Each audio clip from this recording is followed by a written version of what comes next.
আজকে যেটা করাবো সেটা হচ্ছে প্ল্যানিং কমিশন। এখন প্ল্যানিং কমিশন কি না, প্ল্যানিং কমিশন আমি যদি একটা ছোট্ট উদাহরণ দিয়ে বলি, আমাদের প্রত্যেকের ফ্যামিলিতে কি হয় না, ধরো একটা চাষিবাসী ঠিক ফ্যামিলি, তো চাষিবাসী ফ্যামিলিতে প্রত্যেক কর্তারাই যারা চাষ করেন তারা প্রতি বছর কি করে না একটা প্ল্যানিং করে যে এই বছর আমাকে আলু থেকে বা ধান থেকে এত টাকা তুলতে হবে, এবং সেই টাকাটা ওঠার পরে তারপর আমি কোন খাতে কিভাবে খরচা করব সেটা একটা প্ল্যান থাকে, একটা টার্গেট থাকে, ঠিক আছে।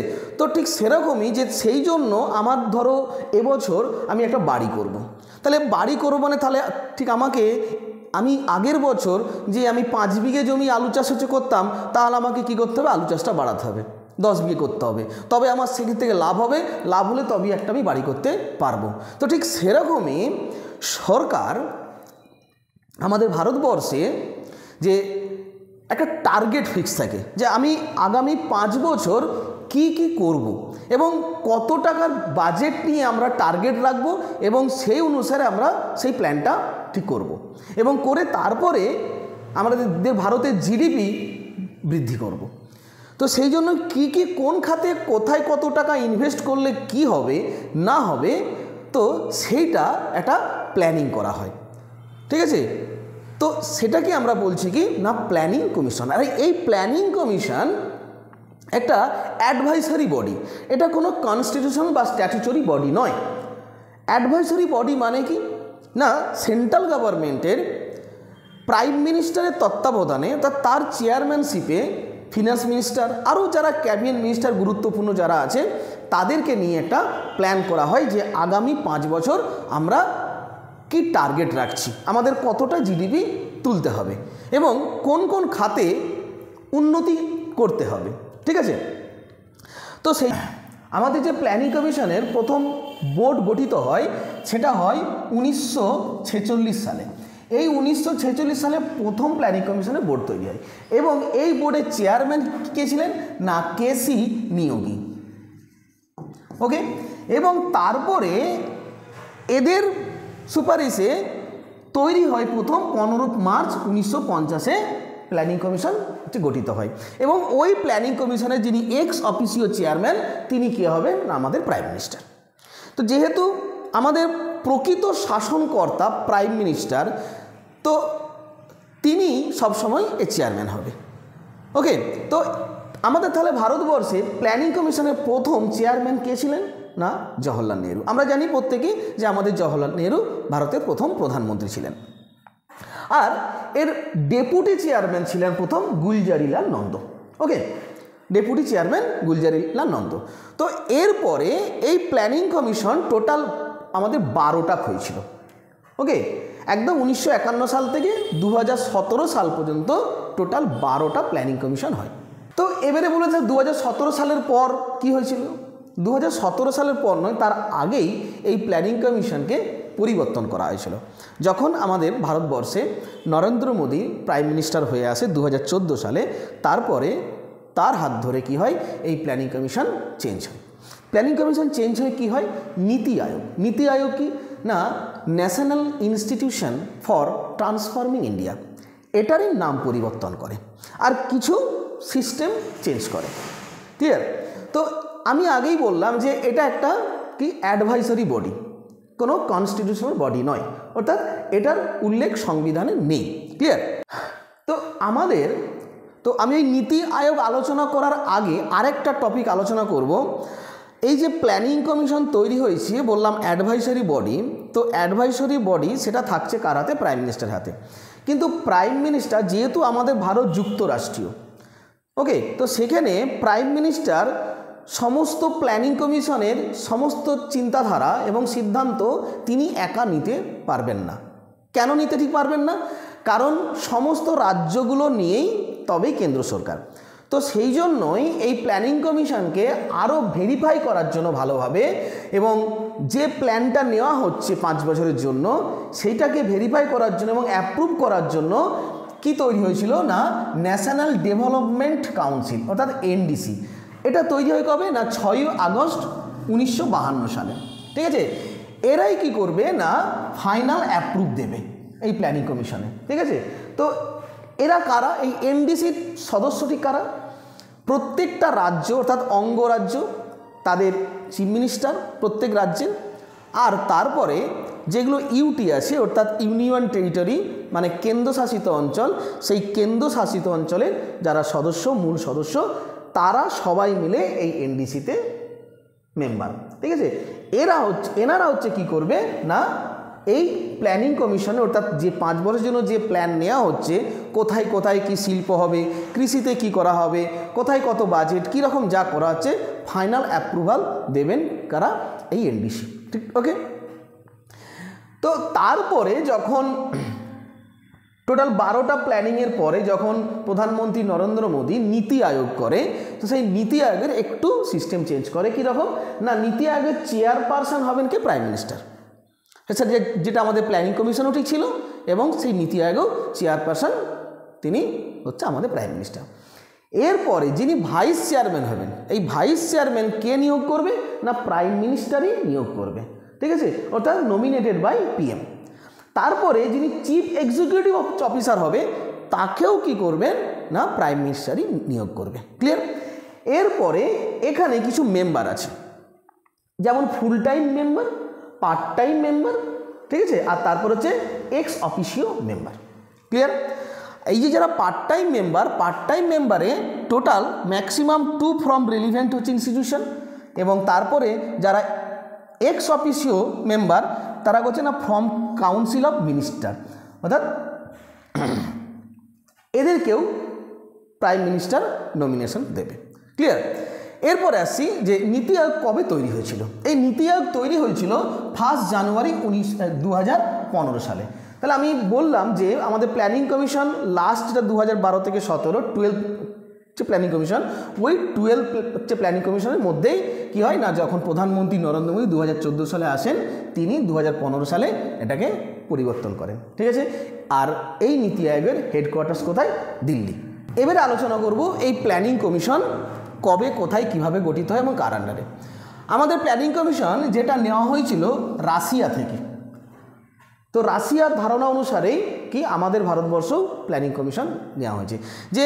যে কোনো বিষয়ে একটা টার্গেট না থাকলে হয় না। যেমন ধরো তুমি পড়ছো, তো তোমার যদি একটা টার্গেট না থাকে যে আমি কালকে কোন সাবজেক্টটা কতটা টাইম দেবো, কোনটা আমার উইক আছে, যেই জায়গাটা উইক আছে সেইটা কি করে কালকে বেশি করে টাইম দিয়ে আমি সেটা তুলব, তো সেরকম একটা প্ল্যান থাকতে হয়। ঠিক আছে, প্রত্যেকের একটা রকম পরিকল্পনা থাকে যে আমি আগামীকাল কি করব। ঠিক আছে, ঠিক সেরকম সরকারেরও একটা প্ল্যান থাকতে হবে যে আমি আগামী 5 বছর কি 6 বছর আমার কি টার্গেট।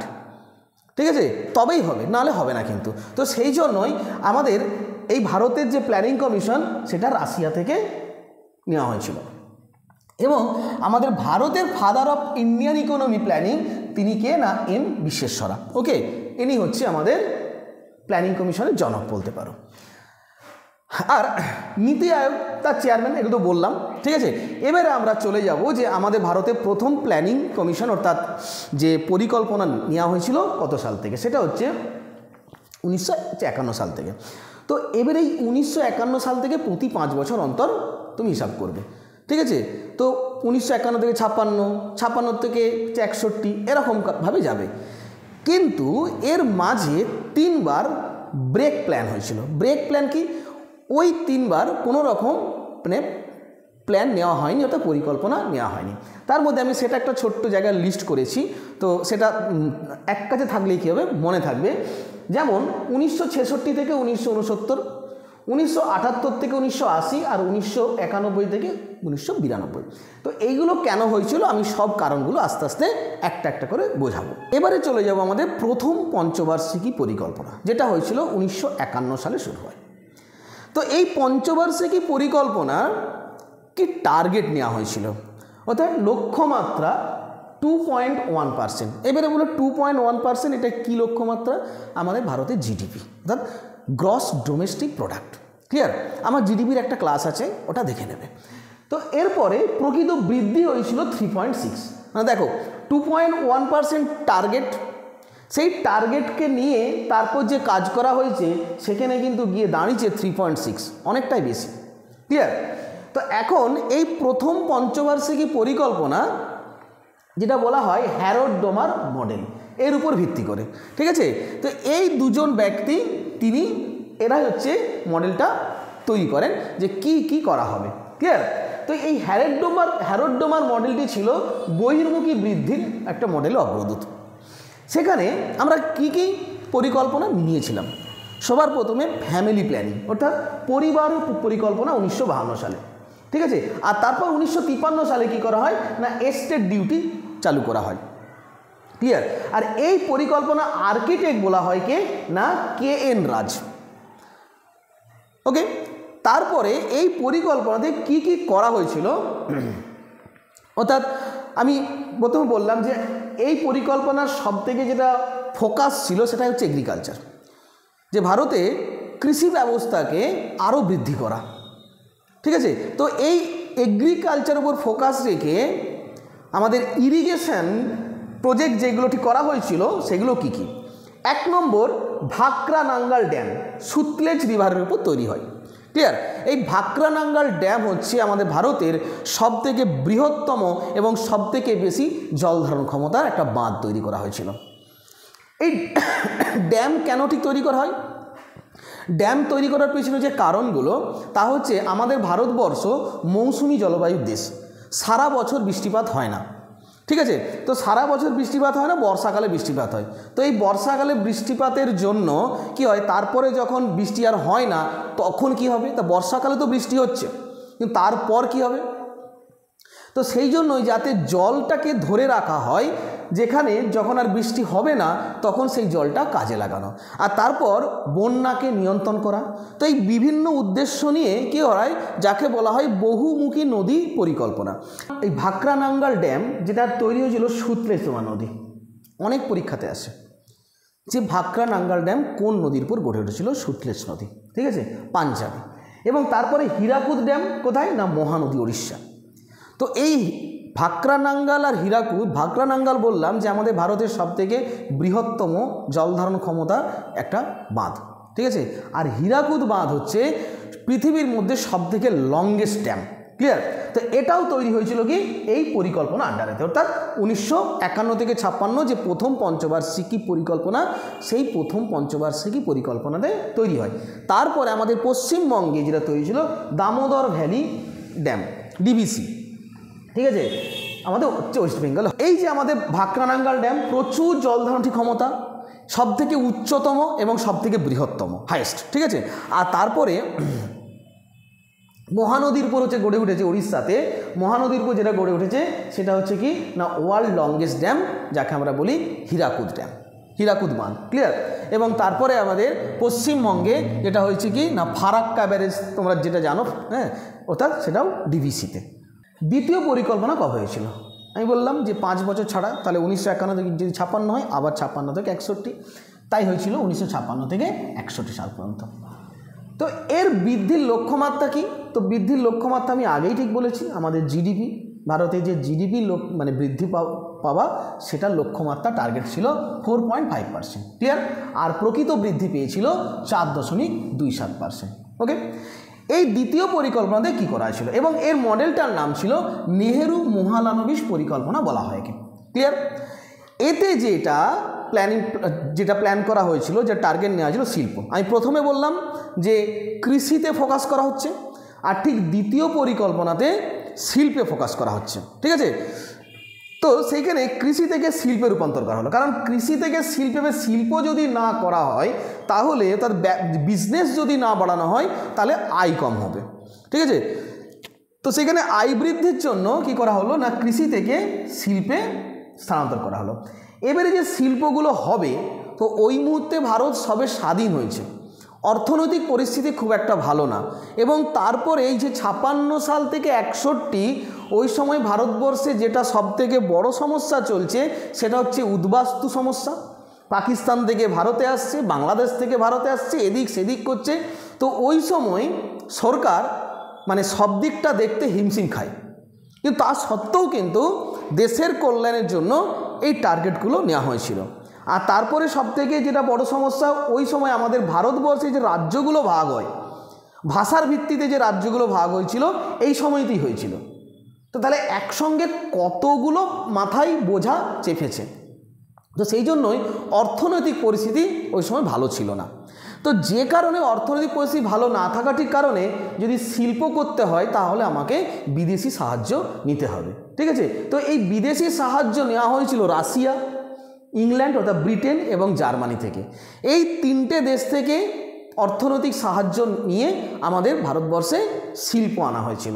তো শিল্পের মধ্যে কি কি না, দুর্গাপুর যেটা আমাদের পশ্চিমবঙ্গে, সেটা সাহায্য করা হয়েছিল না ব্রিটেন থেকে তোমার নেওয়া হয়।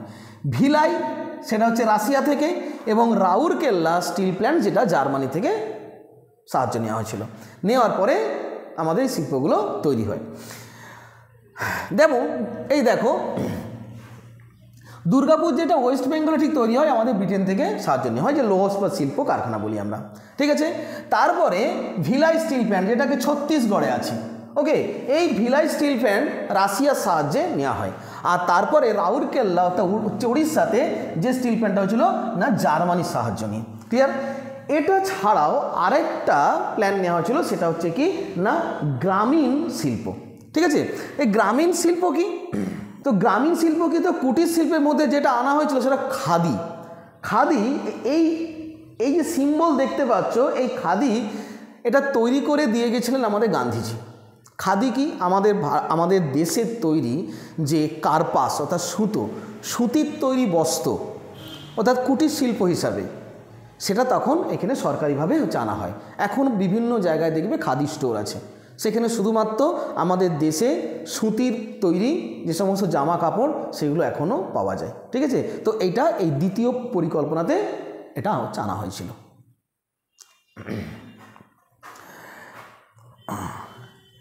এরপরে যাব তৃতীয় পরিকল্পনা। তা তৃতীয়টি পরিকল্পনা না হবে কবে, 1961 থেকে 66, ক্লিয়ার। এই 1961 থেকে 66 সালে তৃতীয় পরিকল্পনা করা হয়। এর বৃদ্ধির লক্ষ্যমাত্রা ছিল কত, 5.6%, কিন্তু হয়েছিল 2.84%, খুব কম, অতিরিক্ত কম হয়েছিল। তো এই অতিরিক্ত কম হওয়ার পিছনে কিছু কারণ ছিল। তো আগে আমি বলি যে লক্ষ্যমাত্রাগুলো কী ছিল, এর লক্ষ্যগুলো কী না, লক্ষ্যগুলো হচ্ছে স্বনির্ভর এবং স্ব উৎপাদনকারী অর্থনীতিতে পরিণত করা, ঠিক আছে। অর্থাৎ যেটা এখন ঠিক বলা হচ্ছে make in India, made in India, ঠিক আছে, অর্থাৎ আত্মনির্ভর। তো আত্মনির্ভরতা পরিকল্পনা এখান থেকেই নেওয়া হয়েছিল।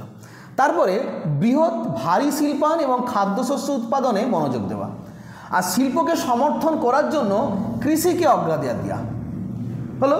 তো এই তিনটে পরিকল্পনা নেওয়া হলো, কিন্তু তিনটে পরিকল্পনা নেওয়ার পরেও তেমনভাবে কিছু কাজ হলো না, একটা ব্যাঘাত ঘটলো। কি ব্যাঘাত, সবার প্রথমে 1962 সালে চীনা আগ্রাসন কি না, চীন যখন ভারতে আমাদের জম্মু কাশ্মীর এদিকে অরুণাচল প্রদেশ এই জায়গাগুলো তারা আগিয়ে আসছিল, এবং তাদেরকে রোধ করার জন্য সেখানে সেনাবাহিনীতে তা সামরিক দিকে অনেক টাকা ব্যয় করতে হয়েছিল।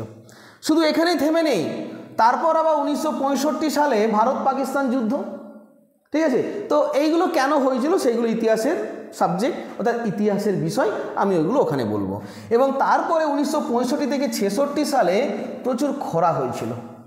তো এই তিনটে কারণে, চীনা আগ্রাসন, ভারত পাকিস্তান যুদ্ধ আর খরা, এই তিনটে কারণে কি না লক্ষ্যমাত্রা সেভাবে টার্গেট ফুলফিল হয়নি, ক্লিয়ার। আর এবছরই তৈরি হয় এই প্ল্যানিং কমিশনে 1965 সালে ফুড কর্পোরেশন অফ ইন্ডিয়া অর্থাৎ FCI তৈরি হয়েছিল এই প্ল্যানিং কমিশনেতে, ক্লিয়ার। তারপরে আসছে ইন্ডাস্ট্রিয়াল ব্যাংক অর্থাৎ IDBI প্রতিষ্ঠিত হয়, এবং তারপরে Bokaro iron and steel plant ঝাড়খণ্ডে 1964 সালে রাশিয়ার সাহায্যে তৈরি করা হয়েছিল। তো এত কিছু চেষ্টা করেও জিডিপি লক্ষ্যমাত্রায় পৌঁছাতে পারেনি। তাই না পৌঁছানোর পিছনে তিনটেই কারণ ছিল, ওকে, চীনের আগ্রাসন, ভারত পাকিস্তান যুদ্ধ আর হচ্ছে খরা।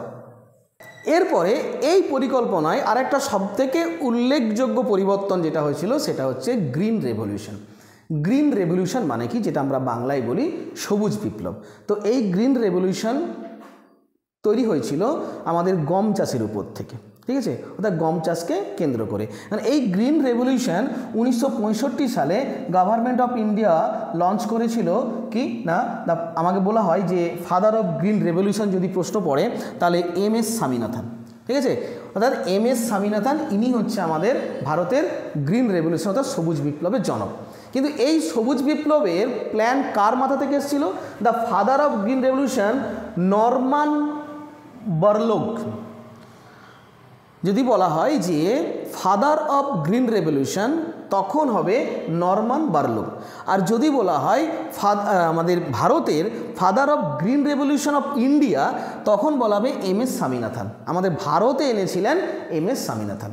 ঠিক আছে, তো এই যে গ্রিন রেভলিউশন কি একটা যদি একটু ভেঙে বলি, গ্রিন রেভলিউশন সবুজ বিপ্লব অর্থাৎ কৃষিকে আরও উন্নত করার জন্য কৃষিক্ষেত্রে উন্নত যন্ত্রপাতি, উন্নত সার, এই সমস্ত আগে তো আমাদের জমিতে যে সমস্ত চাষ হতো শুধু কি ওই গোবর সার দিয়েই হতো।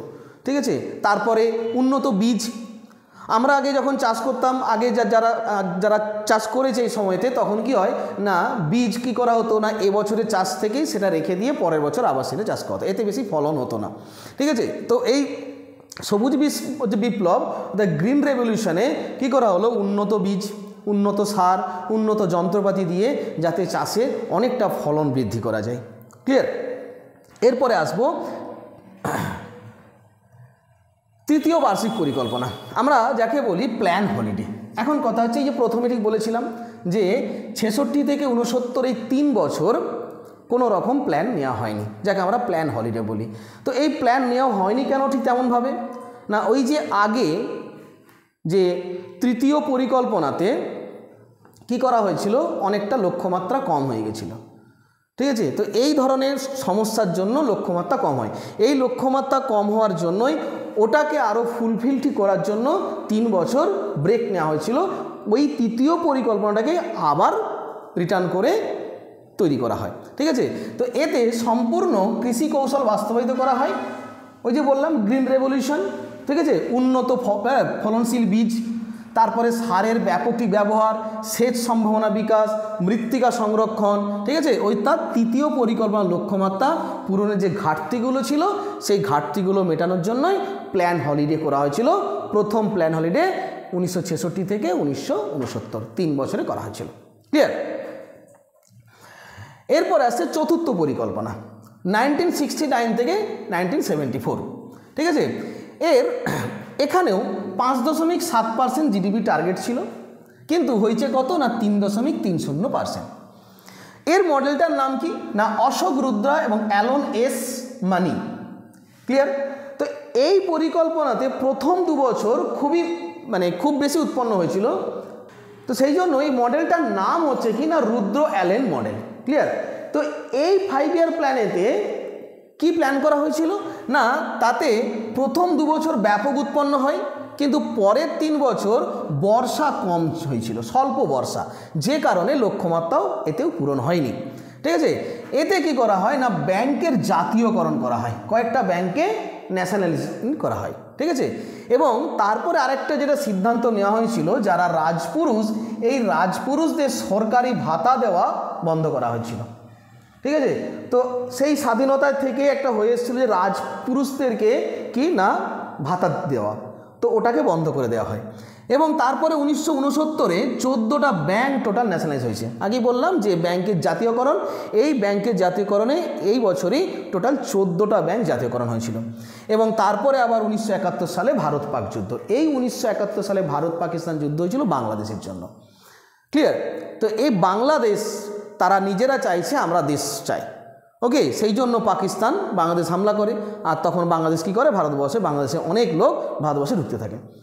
ক্লিয়ার? তো এই সময় ইন্দিরা গান্ধী তত্ত্বাবধানে কি হয় না, ইন্দিরা গান্ধী তখন বলেন যে যদি এখন বাংলাদেশকে সুরক্ষা না দেওয়া হয় তাহলে আমাদের সমস্ত সমস্যা হবে, তো তাই আগে ওকে সুরক্ষা দাও। তো সেই জন্যই সুরক্ষা দিতে গিয়ে আমাদের ভারতবর্ষ পাকিস্তানের সঙ্গে যুদ্ধে জড়িয়ে পড়ে। এই যুদ্ধটা কিন্তু ভারত পাকিস্তানের ডাইরেক্ট কোনো যুদ্ধ নয়, এটা হচ্ছে বাংলাদেশটার জন্যই আমাদের ভারত পাকিস্তান যুদ্ধ হয়েছিল, যেখানে ভারতের জিডিপির লক্ষ্যমাত্রা কমে গেছিল। এর জন্য দায়ী কিন্তু বাংলাদেশ, অন্য কেউ নয়। ঠিক আছে, এবং বাংলাদেশকে সাহায্য করার জন্য। সেখানে বাংলাদেশ আজকে স্বীকার করুক আর না করুক, এই তৃতীয় অর্থাৎ আমাদের চতুর্থ প্ল্যান যেটা হয়েছিল সেটা যেটা লক্ষ্যমাত্রা পূরণ হতে পারেনি, সেটা শুধুমাত্র বাংলাদেশকে সাহায্য করার জন্য। ক্লিয়ার? যাই এরপরে এই পরিকল্পনাতে আরেকটা বড় সিদ্ধান্ত নেওয়া হয়েছিল, যেটা হচ্ছে প্রথম 1974 সালে আন্ডারগ্রাউন্ড নিউক্লিয়ার টেস্ট। ওকে, যার নাম বলা হয় স্মাইলিং বুদ্ধা। ওকে, কিন্তু পরমাণু টেস্ট সেভাবে সম্পূর্ণ হয়নি বা সফল হয়নি, কিন্তু ইন্দিরা গান্ধী প্রথম আমাদের নিউক্লিয়ার টেস্ট ট্রাই করেছিল। ওকে, যার নাম স্মাইলিং বুদ্ধা। আচ্ছা, এরপরে আসবো পঞ্চম পরিকল্পনা, অর্থাৎ ফিফথ প্ল্যান, 1974 থেকে 1969। এরও লক্ষ্যমাত্রা ছিল 4.4%, ঠিক আছে, কিন্তু যেটা হয়েছিল 3.8%। এই মডেলটার নাম হচ্ছে ডিপি ধর। ঠিক আছে, এই মডেলটার নাম ডিপি ধর, এই যে ইনি। ক্লিয়ার?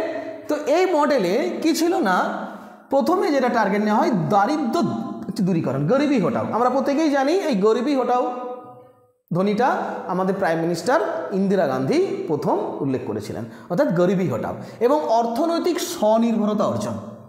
ক্লিয়ার? এবং তারপরে ভারতে এখন কি হয়, এই যে 1974 থেকে 1969 হয়েছিল, কিন্তু ওখানে আবার না একটা গণ্ডগোল হয়েছিল, যেটা হচ্ছে সরকারের পতন ঘটে গেছিল। ক্লিয়ার? সরকারের পতন ঘটে কি না, জনতা দল কি হয় না, তিনি ক্ষমতায় আসে 1978-এ। ঠিক আছে, 1978-এ। তো যখনই 78-এ ক্ষমতায় আসে, এখনও 1 বছর ছিল। তো ওরা যখন ক্ষমতায় আসে, তার আগে কে ছিল? ইন্দিরা গান্ধী, অর্থাৎ কংগ্রেস। ওকে, তারপর যখন জনতা দল ক্ষমতায় আসে 78-এ, ওরা কি করে, এসে প্ল্যানিংটাকে বন্ধ করে দেয়। ক্লিয়ার? যে বন্ধ করে তারপরে তারা আবার নতুন করে প্ল্যান করে। এই সময়টা খুব টালমাটাল হয়েছিল। ঠিক আছে, কংগ্রেস একবার গেল, জনতা দল এলো, আবার জনতা দল 2 বছর ঠিক ছিল, আবার কংগ্রেস এলো। ওকে, তো এটা ইতিহাসের ব্যাপার। তো এখন তারপর 1975 সালে RRB অর্থাৎ রিজিওনাল রুরাল ব্যাংক করা হয়েছিল, আর 1977 থেকে 78-এ ফুড ফর ওয়ার্ক প্রোগ্রাম তৈরি করা হয়। ক্লিয়ার? তো এবারে এখন কি হয়েছে, যেহেতু পরিকল্পনা বন্ধ হয়ে গেছে 1 বছর আগেই, তো সেই জন্যই কি না লক্ষ্যমাত্রা ঠিকঠাকভাবে পৌঁছায়। এবারে যে ষষ্ঠ পরিকল্পনা হবে, জনতা পার্টি যখন আসে 78 থেকে 83, ওরা এটা প্ল্যান করে, পরিকল্পনা নেই, কিন্তু সেই পরিকল্পনাটাও ব্যর্থ হয়ে যায়। কেন? কারণ এই জনতা দল 1980 সাল পর্যন্ত ছিল, মাত্র 2 বছর। ঠিক আছে, আসার পরে তারা আবার চলে যায়, তারপর আবার আসে কংগ্রেস, আবার ইন্দিরা গান্ধী আসেন ফিরে। তো তাহলে এটাও কি হলো, প্ল্যানটা ঠিকঠাক হলো না, সেই জন্য 2 বছর টিকে ছিল। তারপর আবার কংগ্রেস পার্টি আসে 1980 সালে, তারাও ষষ্ঠ পরিকল্পনাটা চালু করে। তাহলে কি হলো না, পঞ্চম পরিকল্পনা যেটা 1974 থেকে 79 পর্যন্ত টার্গেট নেওয়া হয়েছিল, 1 বছর আগে ওটা বন্ধ হয়ে যায়। কংগ্রেস পার্টি চলে যাওয়ার পরে জনতা দল আসে, তারা বন্ধ করে দেয়। তো তারা প্ল্যান নিয়েছিল ষষ্ঠটি পরিকল্পনা 78 থেকে, তারপরে কিন্তু সেটাও হয়নি, কারণ তারা 78 থেকে 80 2 বছর তারা ছিল। ঠিক আছে, সেই জন্য হয়নি। এরপরে আসছি ষষ্ঠটি পরিকল্পনা, আবার কংগ্রেস সরকার আসে 1980 সালে, এবং তারা এই প্ল্যানটি নেয় 1980 থেকে 1985। তখন কি হয়, প্রকৃত লক্ষ্যমাত্রা 5.2% ছিল, আর প্রকৃত বৃদ্ধির হার হয়েছিল 5.66%। তো ওই সময় আমাদের ফিনান্স মিনিস্টার প্রণব মুখার্জি ছিলেন, যিনি বাঙালি, এবং যেখান থেকে আমরা একটা গর্ব করে বলতে পারি আমাদের প্রথম বাঙালি প্রেসিডেন্ট রাষ্ট্রপতি প্রণব মুখার্জি, এবং উনি ভারতবর্ষের অনেকগুলো গুরুত্বপূর্ণ পদ সামলেছিলেন। আমি তার জন্য ওনাকে এখানে এনেছি। ওকে, এবার দেখো এতে এই পরিকল্পনাতে কি কি প্ল্যান নেওয়া হয়েছিল। এই পরিকল্পনাতে কি কি প্ল্যান নেওয়া হয়, সবার প্রথমে ন্যাবার্ড অর্থাৎ national banks for agriculture and rural development তৈরি হয় এই ষষ্ঠ পরিকল্পনায়। তারপর 1982-তে এক্সপোর্ট ইম্পোর্ট ব্যাংকটি তৈরি করা হয়, আর যেখানে কি করে না বিশাখাপত্তনম স্টিল প্ল্যান্ট, আর তারপরে কি হয় 1984-তে ইন্দিরা গান্ধী মারা যায়। ঠিক আছে, তো সেই জন্যই কি হয় না 1984 পর এখনও 1 বছর ছিল, তো যদি আরও একটা বছর প্ল্যানটা অতটা সেভাবে সাকসেস হয়নি। আমাদের যেহেতু মাননীয় প্রাইম মিনিস্টার মারা যান সেখানে, তো যতটা পৌঁছেছে অনেকটা। এবার আসছি সপ্তম পরিকল্পনা। সপ্তম পরিকল্পনা 85 থেকে 90, ক্লিয়ার। আর এর জিডিপি টার্গেট ছিল কত? 5%, এবং সেখানে পৌঁছেছিল 6.02%, ক্লিয়ার। এবারে হচ্ছে এতে কি কি প্ল্যান নেওয়া হয়েছিল একবার এক ঝলকে আমরা দেখে নেব। আর এর মডেলটার নাম কি না কমিউনিটি ওয়েজ মডেল বলা হয়। ওকে, এখানে যে প্ল্যান নেওয়া হয়েছিল অপারেশন ব্ল্যাকবোর্ড, জহর রোজগার যোজনা। তো ওই সময় আমাদের প্রাইম মিনিস্টার ছিলেন রাজীব গান্ধী, ঠিক আছে। আর 1988-তে ACBI অর্থাৎ security board of exchange, clear, এটা হয়। তো এখন এবারে আমরা আরেকটা যেটা হচ্ছিল ব্লু রেভলিউশন, অর্থাৎ ব্লু হচ্ছে রেভলিউশন, যেটা হয়েছিল মাছ চাষের উপর ভিত্তি করে। তো এবারে আসো, আমি এখন প্রথমে যেটা আলোচনা করবো সেটা হচ্ছে অপারেশন ব্ল্যাকবোর্ড কি, যেটা 1987-তে হয়েছিল, ঠিক আছে। অপারেশন ব্ল্যাকবোর্ড যেটা মানে পরিকল্পনা নেওয়া হয়েছিল প্রাথমিক শিক্ষা, আর বিশেষ করে প্রাথমিক শিক্ষা মেয়েদের উপরে নেওয়া হয়েছিল। কারণ অনেক জায়গাতে বহু রাজ্যে এখনও আছে, নেই তা নয়, কিন্তু বহু রাজ্যেতে ওই সময় ছোট ছোট বাচ্চা ছেলে মেয়েরাও স্কুলে যেত না, তাদেরকে দিয়ে কাজ করানো হতো। কারণ অনেকের অনেক দারিদ্র, গরিবী এইগুলো তাদের বাধ্য করত। তো সেই জন্যই সরকার থেকে উদ্যোগ নেওয়া হয় যাতে প্রত্যেকটা ছেলে মেয়ে, বিশেষ করে মেয়ে, ছেলেরা তো যায় অনেকে, বিশেষ করে মেয়েদের প্রাথমিক শিক্ষাটা তাদের দিতেই হবে। কারণ মেয়েদেরকে প্রাথমিক শিক্ষা না দিলে পরবর্তীকালে তারা মা হবে এবং তারা তাদের সন্তানকে কি করে মানুষ করবে, তাই না? তো সেই জন্যই মানে বিভিন্ন জায়গায় যেখানে মেয়েরা ছেলেরা স্কুলে যেত না, বাচ্চারা, তাদেরকে প্রাথমিক শিক্ষা দেওয়ার জন্য এই টার্গেট নেওয়া হয়েছিল। তো এখন কথা হচ্ছে এরা শ্রমের কাজ করত এবং শ্রমের কাজ থেকে তাদেরকে মাথায় ইটটা নামিয়ে মাথায় যাতে বই তুলে দেওয়া হয়, ঠিক আছে। অর্থাৎ যে বোঝাটাও তারা বইতো সেটা না করে তারা বই হাতে করে যাতে স্কুলে যায়। তো এই অপারেশন ব্ল্যাকবোর্ডেতে কি সিদ্ধান্ত হচ্ছে নেওয়া হয় না, নেওয়া হয়েছিল যে প্রাইমারি স্কুল হবে এবং প্রাইমারি স্কুলে বড় ঘর হবে তারা যাতে সেখানে কমফোর্টেবলভাবে ক্লাস করতে পারে, এবং তার সঙ্গে বিভিন্ন টুল কি হবে না, প্রত্যেকটা স্কুলেতে থাকবে 2 হ্যাভিং রুমস এবং 2 টিচার্স, ঠিক আছে, one of them preferably female. Okay, এবং তারপরে ওদেরকে যেগুলো দিয়ে শিক্ষা তোমার দেওয়া হবে, যেটাকে বলা হয় the teaching learning AIDS, TLA, সেখানে কি কি থাকবে? ম্যাথ কিটস, টুল কিটস, তারপর 45 charts, map, children's book, ball and blackboard. Okay, এইগুলো নিয়ে যাতে বাচ্চারা শিক্ষার প্রতি আগ্রহী হয় এবং তারপর তাদেরকে উচ্চশিক্ষা তোমার দেওয়া হবে। আর এইগুলো সবথেকে বেশি যে রিজিয়নগুলোতে প্ল্যান নেওয়া হয়েছিল সেটা হচ্ছে SC/ST এরিয়া। যে জায়গাগুলোতে SC/ST এরিয়া, তো এখনও অনেক জায়গায় SC/ST এরিয়াতে অনেকে স্কুল যায় না, ঠিক আছে। সরকার কিন্তু সেই জন্যই এই প্ল্যানটা তোমার নেওয়া হয় যে প্রত্যেককে প্রাথমিক শিক্ষা দিতেই হবে, ক্লিয়ার। আরেকটা হচ্ছে এই যে বললাম জহর রোজগার তোমার যোজনা। এই জহর রোজগার যোজনাও যেটা চালু করা হয় সেটা হচ্ছে গ্রামের সমস্ত চাষিবাসীরা যারা টাকা ইনকাম যাদের কম, তাদেরকে একটা আয়ের ব্যবস্থা করে দেওয়া, ঠিক আছে। আর হচ্ছে ব্লু রেভলিউশন হয়েছিল মাছের উপরে। কারণ আমরা আগেই জানতাম সমুদ্র থেকে মাছ ধরা, নদী থেকে মাছ ধরা, এটাই ছিল, কিন্তু মাছকে আলাদাভাবে চাষ করে সেটাও যে বিজনেস করা যায়, ওকে, তো সেই জন্যই কি করা হয়েছিল না ব্লু রেভলিউশন, অর্থাৎ মাছের উপর, অর্থাৎ মৎস্য বিপ্লব বলি আমরা। হ্যাঁ, এরপরে আসে অ্যানুয়াল প্ল্যান 1990 থেকে 1992। The 8th plan could not take up 1990 due to the fast changing economic situation. তো এখানে একটা অ্যানুয়াল প্ল্যান হয় যেখানে কোনো রকম কিছু টার্গেট নেওয়া হয়নি, ঠিক আছে।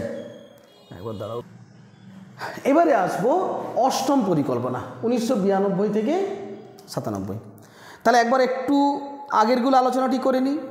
তো এই যে যেমন বললাম 66 থেকে 69 প্ল্যান হলিডে, তারপর ওই যে 78 থেকে 80 ওখানে একটা গ্যাপ হয়েছিল, ওই জনতা দল আর কংগ্রেস পার্টি আসা যাওয়া করছে, ঠিক আছে ওইটা।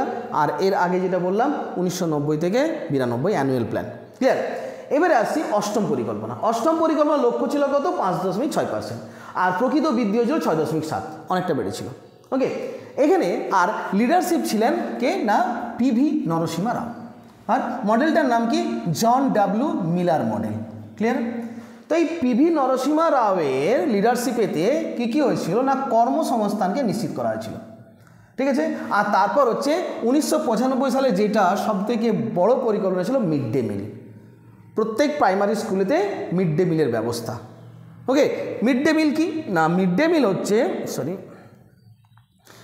আমাদের স্কুলে বাচ্চারা অনেকে তখন গরিব মানুষ, তো তারা তাদের খাবার জোটাবে না তার ছেলে মেয়েকে স্কুলে পাঠাবে, তো সেই জন্যই সরকার ঠিক করা হলো যে তারা স্কুলে এলে তাদেরকে এখানে খাওয়াতে হবে এবং তাদের পুষ্টি প্রোটিন বৃদ্ধি যাতে হয়, সে কারণেই মিড ডে মিল মানে ঠিক চালু করা হয়।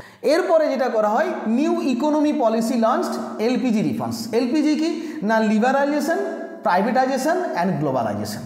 ওকে, তো প্রাইভেট সেক্টরগুলোকে বেশি করে গুরুত্ব দেওয়া, এবং প্রাইভেট সেক্টরগুলো গুরুত্ব দেওয়ার পর গ্লোবালাইজেশন কি না গোটা বিশ্ব জুড়ে যাতে বিজনেস হয়, তো সেই জন্যই টার্গেট নেওয়া হয় এই পিভি নরসিমার উদ্দেশ্যে। তারপর 1 জানুয়ারি 1995 এখান থেকে শুরু হয় যে WTO অর্থাৎ ওয়ার্ল্ড ট্রেড অর্গানাইজেশন প্রতিষ্ঠা হয়। আর এই WTO প্রতিষ্ঠার পরে আমাদের ইন্ডিয়া মেম্বার হয়। ওই যে বললাম গ্লোবালাইজেশন, তো এই গ্লোবালাইজেশন উদ্দেশ্য নিয়েই কিন্তু আমাদের 1995 সালে ভারত WTO অর্থাৎ ওয়ার্ল্ড ট্রেড অর্গানাইজেশনে মেম্বার হয়েছিল এই পরিকল্পনাতে, অর্থাৎ কোনটা না অষ্টম পরিকল্পনা, ক্লিয়ার। এবারে যাব নবম পরিকল্পনা।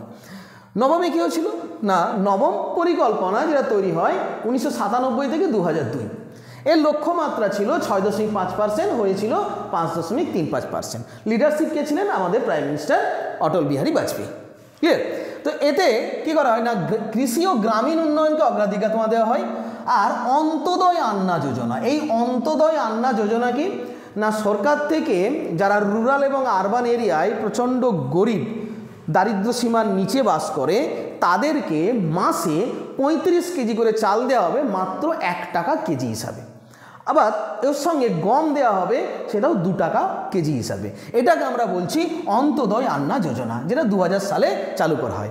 এবং তারপরে যেটা অ্যাড করা ছিল সর্বশিক্ষা অভিযান। ওই যে প্রথমে বললাম ব্ল্যাকবোর্ড অপারেশন, এই ব্ল্যাকবোর্ড অপারেশনের পরে হলো মিড ডে মিল, ঠিক আছে, এবং তারপরে আসছে সর্বশিক্ষা অভিযান, সেটা তৈরি হয় 2001 সালে। খুব ভালো করে মনে রাখবে সর্বশিক্ষা অভিযান SSA, যেটা তৈরি হয় 2001 সালে, অর্থাৎ আমাদের নবম পরিকল্পনাতে অটল বিহারী বাজপেয়ীর লিডারশিপেতে, ক্লিয়ার। এবারে আসছি এরপর আসছি আমাদের দশম 2002 থেকে 2007।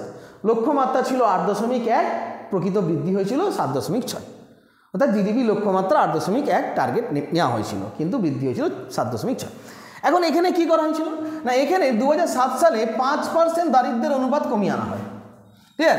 এবং তারপর শিশু মৃত্যুর হার অনেকটা কম হয়, আর জাতীয় গ্রামীণ স্বাস্থ্য মিশন শুরু হয়, আর national food for work programme চালু হয়। এটা ভালো করে মনে রাখবে, ন্যাশনাল ফুড ফর ওয়ার্ক কোন পরিকল্পনা হয়েছিল?